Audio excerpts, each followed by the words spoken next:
Hey everyone, welcome back to Storytime Central, and before we dive into today's insane Reddit story, I need to warn you this one is absolutely heartbreaking. What would you do if you walked in on your husband and your best friend together in your own bed? Well, that's exactly what happened to the woman in today's story, and her revenge is absolutely legendary. So grab your popcorn, hit that like button, and let's get into this wild Reddit confession. This story was originally posted on Reddit by a user who has chosen to remain anonymous, and it quickly went viral, with over 50,000 upvotes and thousands of comments from people who were just as shocked as I was when I first read it. So here we go. My name is Rebecca, and I never thought I would be posting this on Reddit, but I need to share what happened to me because I feel like I'm losing my mind. I was married to my husband Jason for 9 years, and my best friend Sarah had been in my life for even longer. We met in college during our freshman year at orientation and instantly became inseparable. We were roommates for all 4 years. We studied together, partied together, cried together, and celebrated every milestone in each other's lives. When I met Jason during our senior year, Sarah was the first person I told about him. She was so excited for me, and she helped me pick out outfits for our dates, gave me advice on what to say, and was always there to listen when I gushed about how amazing he was. Jason and I dated for 3 years before he proposed, and when he did, Sarah was right there helping him plan the perfect proposal. She even helped him pick out the ring. Our wedding was like a fairy tale, and Sarah was my maid of honor. She planned my bachelorette party, helped me choose my dress, and stood next to me as I married the man of my dreams. I remember looking at her during the ceremony and thinking how lucky I was to have both Jason and Sarah in my life. I truly believed that nothing could ever come between us. After Jason and I got married, Sarah became even more integrated into our lives. She lived about 20 minutes away, and she would come over at least twice a week for dinner. We took vacations together, celebrated holidays together, and she was always the first person I called when something good or bad happened in my life. She was like a sister to me, and Jason treated her like family too. They got along great, and I loved seeing my husband and my best friend have such a close relationship. About 3 years ago, things started to change, but so gradually that I didn't notice at first. Jason started working late more often. He was in architecture, and he told me he had several big projects that required extra hours. I believed him because he had always been dedicated to his career. He also started going to the gym more frequently, saying he wanted to get in better shape. Again, I was supportive because I wanted him to be healthy and happy.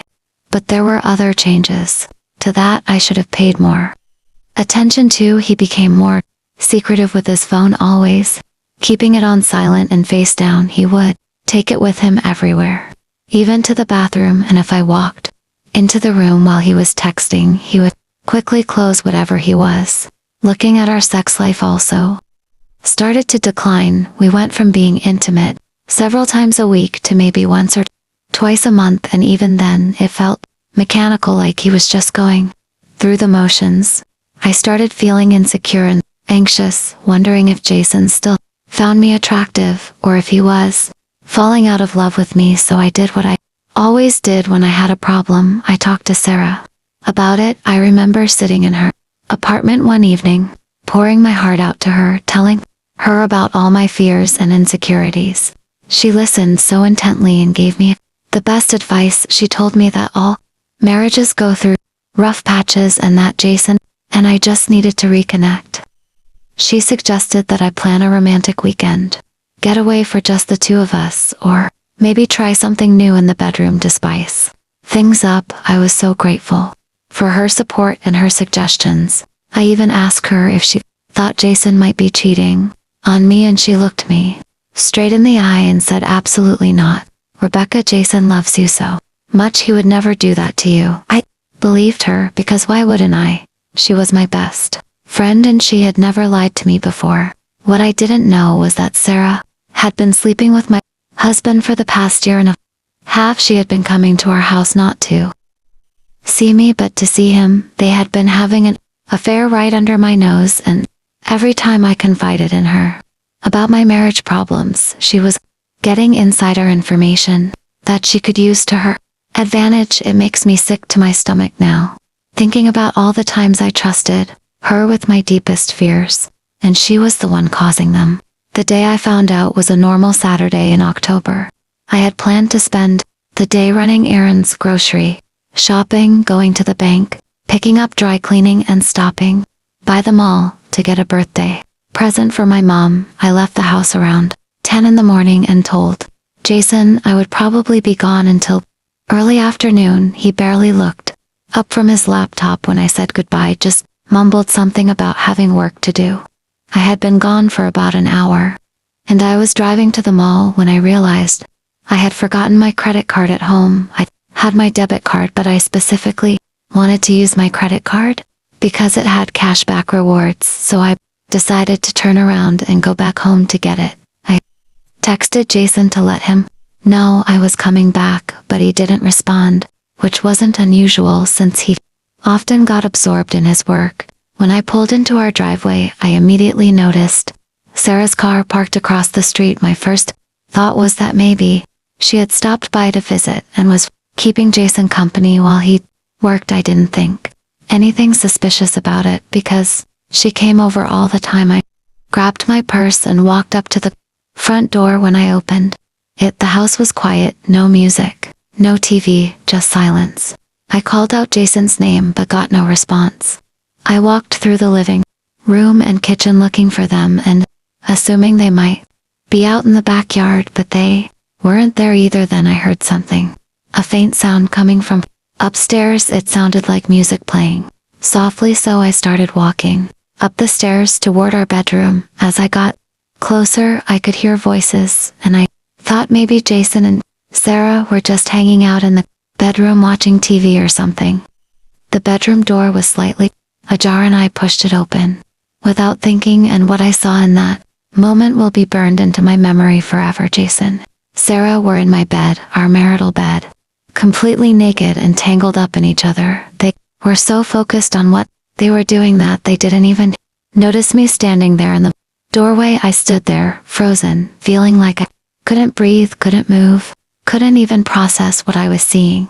It felt like hours, but it was probably only a few seconds before Sarah turned her head and saw me standing there. Her eyes went wide, and she let out a scream, pushing Jason away from her and grabbing the sheets to cover herself. Jason turned around to see what was wrong, and when his eyes met mine, his face went completely white. He jumped out of bed, stammering my name and trying to grab his clothes, but I didn't wait to hear whatever excuse he was going to come up with.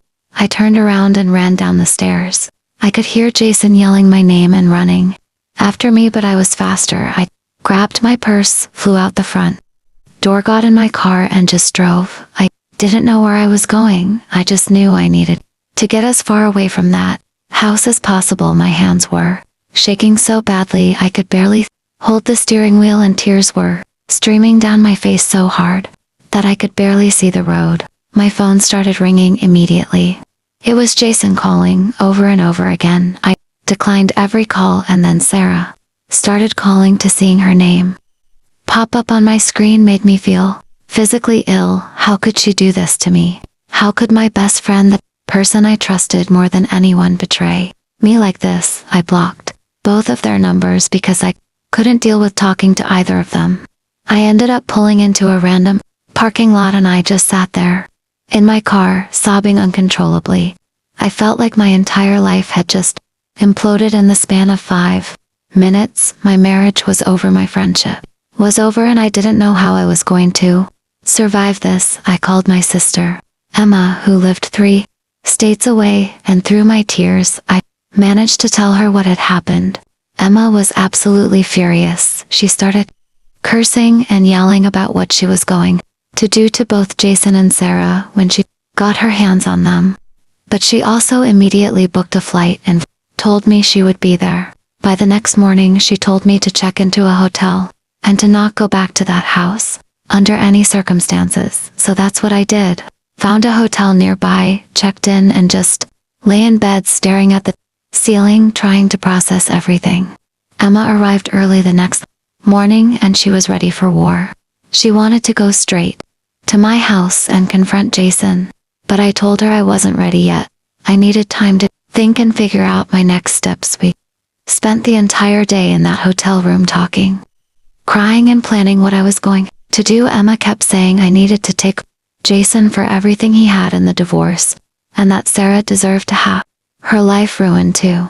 After 2 days of hiding in that hotel, I finally decided I was ready to face Jason. I unblocked his number and called him. He answered on the first ring and immediately started apologizing and begging me to let him explain. I told him I would meet him at a coffee shop near our house because I didn't want to be alone with him in our home. When I got to the coffee shop, Jason was already there looking absolutely terrible. He had dark circles under his eyes, his hair was a mess, and he looked like he hadn't slept in days. He started talking, immediately saying how sorry he was and how it was all a huge mistake. I asked him how long it had been going on, and he hesitated before admitting that he and Sarah had been having an affair for 1.5 years. I felt like I had been punched in the stomach. 1.5 years. That meant that half of our recent marriage had been a lie. He had been sleeping with my best friend while coming home to me every night, while kissing me goodbye every morning, while telling me he loved me. I asked him how it started, and he told me that it began innocently enough. Sarah had come over one evening when I was working late, and they had a few drinks and started talking. One thing led to another, and they ended up kissing. He said they both felt guilty afterward and agreed it would never happen again, but then it did happen again and again until it became a regular thing whenever I wasn't home.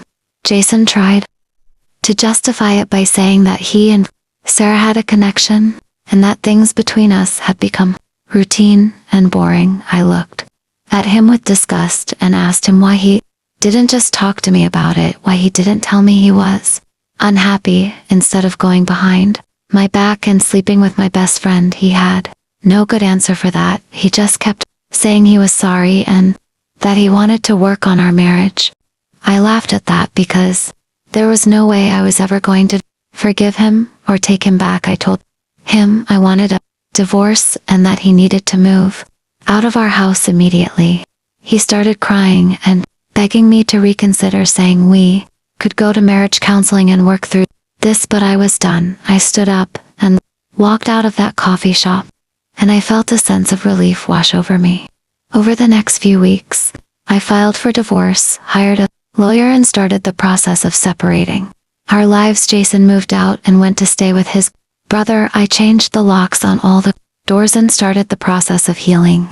My lawyer was amazing, and she made sure I got everything I deserved in the divorce, including the house, most of our savings, and alimony, since Jason made significantly more money than I did.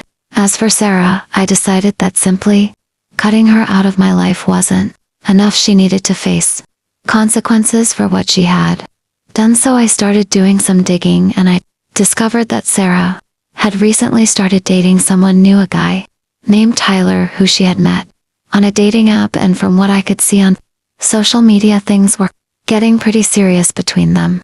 I reached out to Tyler through social media and asked if we could meet for coffee. I didn't tell him why. I just said I was an old friend of Sarah's and I had some important information to share with him. He agreed, and we met up a few days later when I told him about Sarah's affair with my husband and showed him proof, including screenshots of text messages that I had found on Jason's phone.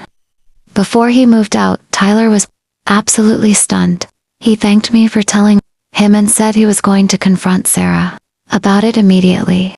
I later found out through mutual friends that Tyler broke up with Sarah on the spot and told everyone in their social circle what she had done. Sarah's reputation was completely destroyed, and she lost several friends because of it. I also made sure to tell everyone in our mutual friend group what had happened, and unsurprisingly, most of them sided with me and cut Sarah out of their lives.